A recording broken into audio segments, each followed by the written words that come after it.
because you're talking to someone who had all of that and still had unfulfillment. All right. It's about having unconditional appreciation right now in all areas of my life, knowing that I might not be at my goal, but I could appreciate where I am now. I could appreciate this time in the journey, and knowing that if I could appreciate unconditionally, it's the closest vibrational setting to love that there is. I mean, you're not going to get too much better than that. So I want to be able to get to that point where when you're doing something that you absolutely love to do, when you do it, like we're on this interview right now and we're vibrating, we're it's like breathing oxygen for the first time. It's something where you get to do something that you love to do and monetize it versus living this life that you felt you had to, which is the secret identity.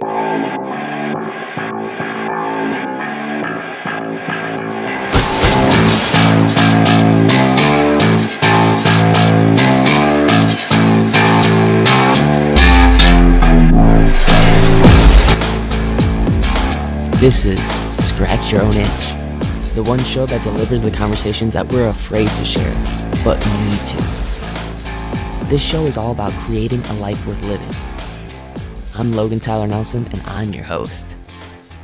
So, you're going to hear conversations with creators and entrepreneurs talk about what they do, their current and past traumas, how they became who they are, and what they are truly curious about. This is the show where we talk about the things we think about a lot, but need to talk about more. Please take note that this show is not a substitute for actually creating a life worth living, because this show will stir your beliefs, make you question what it means to create a life worth living. So my promise to you is to always give you one question to answer for yourself today to start turning your dreams into a reality.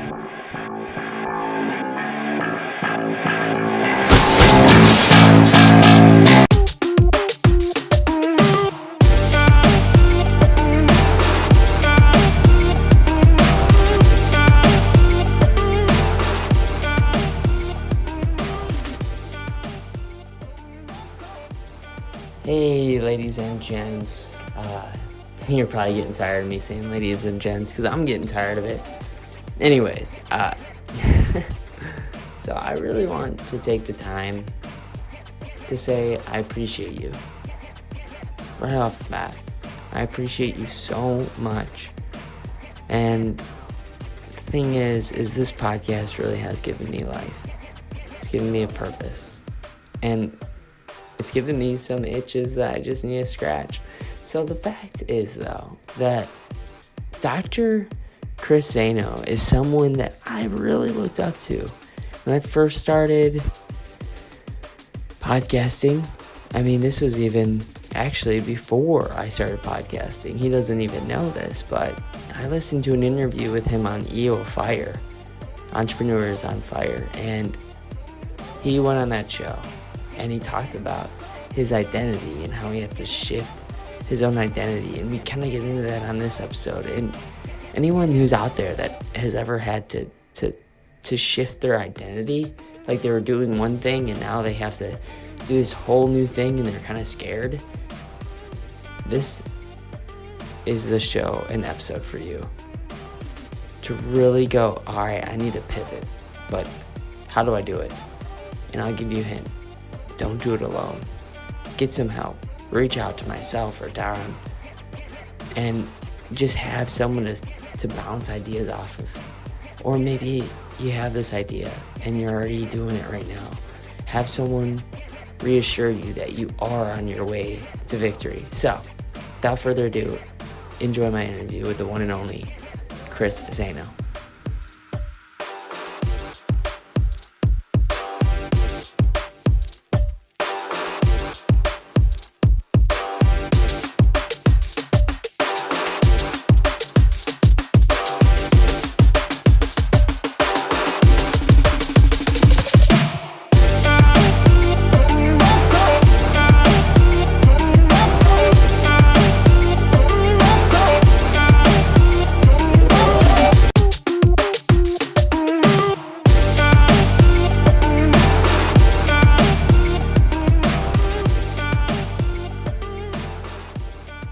Yeah, no, we're recording. Cool. Hey, ladies and gents. So, thank you so much for taking the time out of your day to listen to this podcast, first of all. Because I know you can be listening to any other podcast, but instead you chose this one, and that just means the world to me. And honestly, I've got a different mic on today, so even though the audio is going to be a little bit different, it doesn't matter because this content is going to be killer because I have on a guest today that is a world-renowned speaker. His name is Dr. Chris Zaino. He's not only a real world-renowned speaker, but he's also an author, a former Mr. America, Mr. Universe, and IFBB Pro bodybuilder. But after almost dying and actually overcoming something that is something that I wish upon nobody, which was a terminal disease in his late 20s, Dr. Zainos really found his calling, and he's making it happen, and he's putting other people in a position where they can make it happen too. He is a part of the I Am Hero project, and he hopes to resurrect heroes from the complacency of their secret identity so they may live heroic lives once again by expressing and experiencing true love. So, without further ado, I want you to give a huge warm welcome to the one and only Dr. Chris Zaino. Thank you so much. That was a great intro. Thanks, bud. Dude, honestly, I love how many podcasts you've been on, by the way, just because it goes to show you, because I listened to so many podcasts, and while I was doing research on you, it was just like, wow, this guy, he's tried and true, because everything he says matches up. There's no I'm doing this thing and then I'm doing that thing. It all just lines up, and I love this I Am Hero project. So I want you to kind of go into a little bit, as well as you can, in your story, and give us the best overlining message from, what you've gone through. What would you say? Because we had a conversation before, and I have so many different aspects of my life and journey. And so, was there one that resonated for you that you feel would work better with the audience right now? Yeah, I think that personally, the thing that resonated with me the most was how you had this terminal disease, and now you kind of had to find a new identity. All right, working out was a really great thing for you, and it gave you a place to kind of deliver any of the stress and get it outside of yourself. But now you have all of a sudden this disease that you got to deal with. How is that going through that? Oh, absolutely, man. So, for those of you that are listening, 1998 I won Mr. America, so I looked away a certain way, I felt a certain way. Great, writing for magazines, cover of magazines, writing for internets, training celebrities, just killing it, really doing great. And then married my wife a couple years later, and then I got diagnosed with a terminal disease called ulcerative colitis. So this is where your immune system attacks your colon, and I literally was bleeding every time I went to the bathroom up to 13, 15 times a day, losing my bowels in public, and wasting away. So I went from 230 pounds to 158 pounds in about 4 months. All the drugs in the world weren't working, and I was faced with getting my entire colon removed and be sterile and have hundreds of thousands of medical debt. And that's the thing. So when I went from 230 to 158, I realized that, in my mid-20s, mid-20s, really what was my identity the whole time? It's since 12 years old I was working out. I worked out. The reason why I was so obsessive in working out is only because that's when I started getting certain attention in school. That's when, the whole Saved by the Bell AC Slater days was for me. It's something that I responded well to. I got positive attention. I got significance. I got certainty. I get acknowledgement from people. So through my entire 12, 13, 14, 15, 16, all the way through, it's I gravitated towards that. I have submerged and obsessed myself in that because that's where I was getting my area of significance, building identity. That was my identity. I looked a certain way. I felt a certain way. I had the Mr. America title. So this whole thing of me, the whole thing of what I based my identity on was stripped and broken. And so what do you do? I know I'm a worthy human being, all that stuff, but it's very difficult when what you're known for and what you work so hard for is now you're facing a terminal disease and experience that, you really find out, wow, my identity was in a physical thing. Some people's identity is in a materialistic thing. And then it becomes a wake up call. But when I went through that experience and, the medical doctors, nothing helped. Someone introduced me, believe it or not, to a corrective care chiropractor. I know, right? It doesn't make sense. To me, it didn't. But I realized that I didn't try everything, because if I tried everything, I would have my result. I didn't have my result. And this chiropractor showed me a blind spot that I didn't know I had. So if you're going through a tough time right now, financially, business-wise, relationship-wise, or health, there are two things. You didn't try it all, otherwise you wouldn't be there in that situation, so keep moving there. And two, there's got to be a blind spot you don't see. There's a variable you don't see. And you live, or by default, you're doing some things that are actually causing it. And you need to find out what it is. So my spine was damaged. The spine protects the nervous system, but that the brain uses to send messages down to every organ, cell, and tissue of the body. Damage in my lower back. Those lower back nerve roots go to the colon. Damage in my brainstem area that controls the immune system and the conductor of the body, basically. And I didn't know that. I had no pain, because I based my health on pain, look good, feel good. So I looked good, I felt good. But until this crisis or experience hit, this disease process, I felt normal. But then I realized that health wasn't how you look, how you feel. I was on the wrong match. So my philosophy of health was off, therefore making me make decisions that, overlooked some potential factors that were causing a disease process. So once they started correcting my spine, that was my blind spot, because we don't see it. That was it. There it was. Then I went through a 7-month journey of that correcting and my body healing.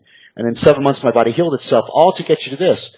So now I went through this health experience, and notice I'm saying experience over and over again. Like, what you think is bad in your life, the relationship, the shitty job, the bad business deal, or even a health crisis, you're focusing on what's wrong with that. But what if I tell you that if you focus and see it as an experience, that how you react to it later on and through it will actually propel you and make you see and learn and desire and appreciate what you do want. And that's what it did for me. So going through that, experience, I realized when I beat that health was a priority, really a priority in my life. I went back to school. I got my graduate. I got my doctorate in chiropractic. I went to additional training. And my wife and I, we built the largest clinic in the history of the world in Houston, Texas. And it was all because, I found a different purpose. I found a purpose bigger than my fear. I found a purpose bigger than that previous identity. And it was one to save lives. It was one to, be admired and acknowledged for saving lives. So I found my identity in being the doctor, not being, and helping people, not just being someone with big arms, Dude, that's beautiful, man. My heart goes out to you, because, I know what it's like to have this identity and think you are this one thing that you're really not. And it is the hardest thing. But I love how growth-minded you are in flipping the scripts and going, hey, this is an experience I had to go through, and now I'm using this as a way to it's kind of like the Batman story, man. His parents get hurt and killed, and he decides that, hey, I need to come back and now save other people from ever having to go through that too. So, you and Batman, watch out, Batman. I'm just saying, Chris Zanos, he's coming through. My next question, man, is now moving forward, where do you think your master skill set really lies? I resurrect heroes, without a doubt. My purpose in life right now is to resurrect heroes, period. And what I mean by that is to like you said, to resurrect heroes, or people to find their authentic truth, their true selves, not the life that was, not the life that was based off of mom, dad, teacher, preacher, society, and teachers. It's really what you were put on this planet to do, and to get you to live heroic lives once again, as you were intended to be, by what I say, by experiencing true love now in all areas of their life. And let me explain that. Let's take away the word love, because I know all of us have a different meaning of love. None of us were raised in unconditional love. Don't believe that bullshit, because no matter how much, most of us, our parents were saying, don't you know I love you, as they were yelling or spanking us, right, if that was the case. So we have too much baggage with the word love. But instead of love, I want you to think having unconditional appreciation now. Not saying like, oh, when I make enough money, when I get that relationship, when I get that job, then I will be happy. Because you're talking to someone who had all of that and still had unfulfillment. All right. It's about having unconditional appreciation right now in all areas of my life, knowing that I might not be at my goal, but I could appreciate where I am now. I could appreciate this time in the journey, and knowing that if I could appreciate unconditionally, it's the closest vibrational setting to love that there is. I mean, you just nothing. You're not going to get too much better than that. So I want to be able to get to that point where when you're doing something that you absolutely love to do, when you do it, like we're on this interview right now and we're vibrating. You know, we're it's like breathing oxygen for the first time. It's something where you get to do something that you love to do and monetize it versus living this life that you felt you had to, which is the secret identity. Absolutely, so true. And I think, oh man, like that secret identity thing speaks so much volumes to me because it's exhausting trying to be someone that you're not, man. It is exhausting. So you just keep wowing me. And the thing is that I want you to like give us, because you've had this business and stuff, and going back, what kind of advice now would you give yourself? Maybe, I mean, 20-year-old advice, maybe something when you first started business. What kind of advice would you give yourself? You know what? When I answer those questions, I always um, well, I'll give some advice, practical steps for someone on the phone. But for me personally, I would not want to go back and tell myself a thing because I had to go. If I told myself the life I would have now and everything I went through, it scared the shit out of me. I'd run. I'd be like, hey, this is what happened. This is what happened. I had to do this. Oh, and this bump in the road happened. But then this awesome thing happened. Like, it would seem so overwhelming. I think all I would do if I went back in time and saw my 20-year-old self, I'd put my hand on his shoulder and say, listen, dude, I just want to tell you, I appreciate you, I respect you, and thank you for being faithful along your journey. And just keep on going forward and just know that you're going to have ups and downs, but it's going to turn out so much better than you ever thought. So I'm 41 now. So it's like saying, what would my 60-year-old self say to me? So my 60-year-old self would probably come back, put his hand on my shoulder, and be like, listen, I just want to tell you right now, I appreciate you. And you just be faithful in what you do and what you're given, embrace the unknowns. And I'm telling you, your life will be so much different than you ever thought it would be. And it's going to be so much even more amazing than you thought it could be. And that's really what it is. It's just like we got to embrace the unknown. It's all the unknowns that happen in our life that make it rich, that makes it. In the unknown is where the opportunity and the gift and the gold and the relationships and all the great stuff. When we look back, it's always these unknowns. The fact that we're even talking on this podcast, how that even happened, something, we just came across, there's a lot of unknowns that happen, and those unknowns come together to create something beautiful. So if we're so into certainty, if we're so into like living Groundhog's Day every day, and we're so into not taking the risk or not embracing the unknown, we'll never come out. Well, we'll never develop, we'll never evolve, we'll never have experiences that'll take us to just the beauty of life that we were destined to have. We'll stay safe, we'll shrink back, and we'll compromise our values just to be comfortable. Man, I love it. Oh, man, the unknowns. And I was laughing earlier just because, it's like, I think I would answer that question the same way because for a fact, I had a interview, or not an interview, but I had a conversation at the gym with this guy that just recently got done with a marathon.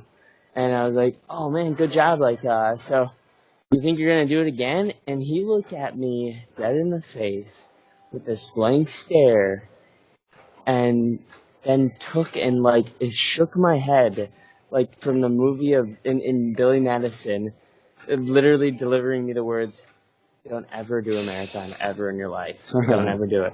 Because he now knew the struggle, the pain, the training behind that. So it's like you got to be delusional sometimes to really do stuff that's crazy, and it's those delusional things where people actually end up doing crazy things that if they would have known what kind of work that would have been called upon them to actually fulfill this dream of theirs, they probably wouldn't have done it. So Yeah.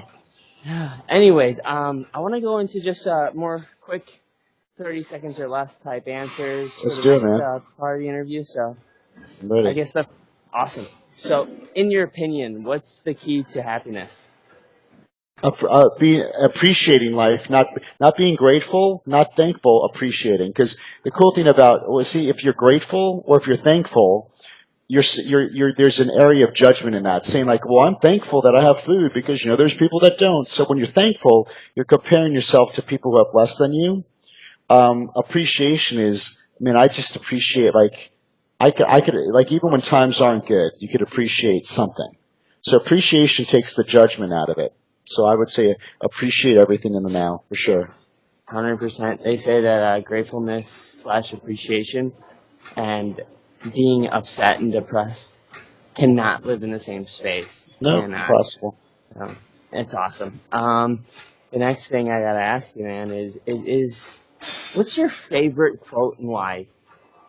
My favorite quote is, "No one's coming to save you." And the reason why that's my favorite quote is when you realize that when you realize like if you were in a boat and it capsized and there was no one around and no one's coming to save you, like the human spirit has to dig deep and become so resourceful. So when I realized that, like in life, hey, listen, no one's coming to save me. So I have to take personal responsibility of it all. And when I take personal responsibility with no exit strategy, then my brain thinks different. I will start to, you'll have to think of new creative, intuitive ways to come up with new ideas to survive or to make something, happen, right? When you realize like, hey, listen, I can't blame anybody. So I love that no one's coming to save me. I know it sounds harsh, but it really is the outcome of it becomes extremely positive and self-reliant. You gotta scratch your own itch, man. Absolutely, 100%. What's your favorite book? My favorite book. Other I than like, your own. I like the Compound Effect by Darren Hardy. I think he's great. Darren Hardy's great. The great good thing about the Compound Effect, it shows you how the little things that you think don't matter really matter. Yep, so true, man. So true. So true. What do you? Oh, I'm sorry, I accidentally hit the mute button. What do you really want on your gravestone? Like when you've done it all. What do you really want on that gravestone? Yeah, hero, HERO. That's all. I love that, man. That was so direct and just so specific, and I love that. Love that. We definitely come from the same type of family, man. The same type of mindset thinking. I want to round it out where just two more questions for you. What's the best place to find you? Just that one place I can send people to where they can click on the screen and get sent to. Let's do two. Well, I got something for everybody. I got a something for you guys. It's called the secret sauce. So, out of all the accomplishments and stuff and do, I distilled it down to 5 principles you guys could apply in your life right now and start winning in any area of your life. So, it's called the Hero Secret Sauce. So, you just go to imhero.com/secrets. So that's imhero.com/secret, and that's my gift to you. Get a couple videos, cool PDFs, and then to keep the conversation going, just go on Instagram. At Dr. Zaino, DrZaino. We do content every single day. I answer all the messages and comments, and it's a really great way we could all rise together. I love it, man. I love it. Last thing to round us out, only because I want people to not just take this interview and click on to the next one, but to really walk away with something. So I want to ask you, what's like one question that you have for yourself that you're constantly trying to answer, and maybe just by putting out that question, someone else could do it for themselves? Why? WHY? Why? It's always why. Like, why am I doing what I'm doing right now? And a lot of times when I started doing that, Logan, I realized, because my mom wanted me to. Because it was never that I ever. So it's like Bruce Lee. He always was looking for his truth. So question everything. Why am I doing this? Why do I tell my kids to go to bed at 8:00? Because someone else told me that's when their kids go to bed. So there was really no reason behind it. So where is my truth? So it's when you ask your question why, like every child, that's their number one question. They question limitations. They ask why because they're trying to find their own truth. And I think a lot of us, our truth was imposed and injected into us by society and by again, teachers, preachers, parents, belief systems. And we never really found, we just believed it, lock, stock, and barrel. And we never took the time to say, who am I? Why do I do what I do? What do I love? So I really, why am I doing this? What am, it really becomes very powerful to exposing a belief that you have that is really not deep rooted. It was just kind of brushed upon you and you're believing something that really you never found to be a truth on your own. Man, wow. I'm just shaking my head. I got a huge smirk and smile on my face because you're exactly right. And there, I want to end it out, folks. Please hit that subscribe button so you don't miss another episode, and even more so, please, I want you to know, if you're listening to this man, Dr. Chris Zaino, and you're just now discovering him, I know for a fact that if you continue to view him as a leader and you allow him to be the hero in your life that you may need right now, he will deliver. Oh, man. So thank you so much, Dr. Chris Zaino. I really appreciate it, man. Thank you, brother. I appreciate you and everybody listening. Make sure you 5-star this. I'll talk to you soon. Thank you, man. Really appreciate that. There'll be girls across the nation that'll eat this up. Babe, I know that it's your soul, but could you bottle it up? Get down to the heart of it. No, it's my heart. Your shit out of your love. Don't make me tell you again. Woo! Love, love, love. Hey. Love, love, love, love. Oh, wow. You made it to the very end of the show. Thank you so much for tuning in for another episode of Scratch Your Own Itch with your host, Logan Tyler Nelson. To make it to the end, gosh, that doesn't happen very much nowadays. I mean, especially with the constant distraction. So, I appreciate all of the efforts that you just took out of your day to make it to the end. And if you hit that subscribe button and leave a review, you would have no idea what that would mean to me. So thank you so much for taking the time to hit that subscribe button. And if you leave a review, check it out. Just screenshot it, send it to me, and I'd love to host your review out on the show. But don't ever forget, like I say, you matter and you're enough. Love is the main reason for how all this happened. Love for all my fans, love for all the shows. Got love for all my memories, no matter where I go. Even if I'm out to nothing, I know there's always something. It's not a fitness test, but it'll always